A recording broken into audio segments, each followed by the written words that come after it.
Imperialisme dan kolonialisme di Indonesia bermula dari keinginan bangsa Eropa untuk mencari rempah-rempah yang merupakan komoditas perdagangan yang laris di Eropa. Berikut adalah beberapa faktor yang melatar belakangi munculnya imperialisme dan kolonialisme di Indonesia. Yang pertama, jatuhnya Konstantinopel ke tangan Turki Utsmani pada tahun 1453 membuat akses bangsa Eropa untuk mendapatkan rempah-rempah di Laut Tengah menjadi tertutup.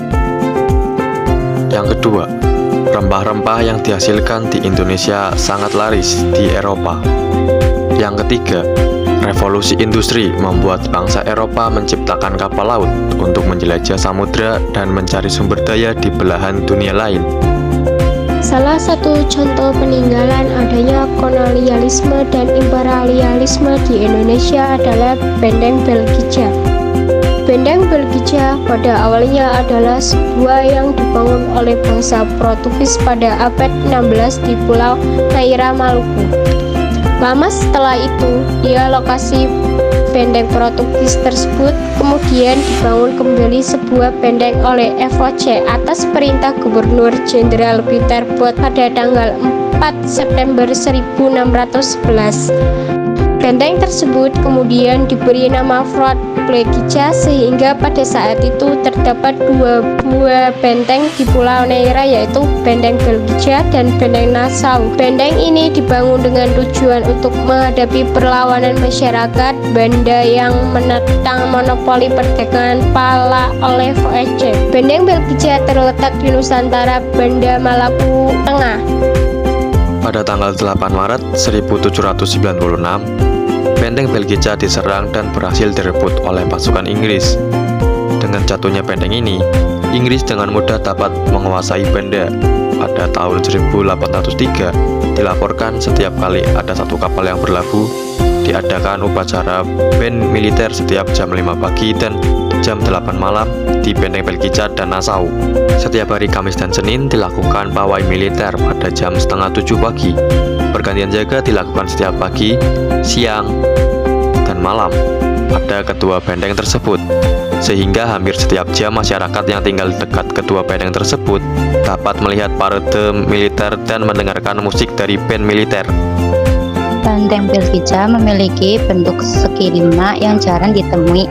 Selain itu, benteng ini terletak sekitar 30 meter di atas permukaan laut, memberikan keunggulan strategis dalam pertahanannya. Benteng ini memiliki beberapa bangunan, di antaranya bangunan satu yaitu pelataran tebal dan kokoh dengan panjang setiap sisinya rata-rata 40 meter dan tinggi dinding 4,40 meter. Bangunan 2 yaitu bangunan bagian dalam yang berdenah segi 5. Selain itu, Benteng Belgija memiliki beberapa keunggulan, di antaranya bangunan kokoh. Benteng Belgija masih berdiri kokoh meski terkesan usang.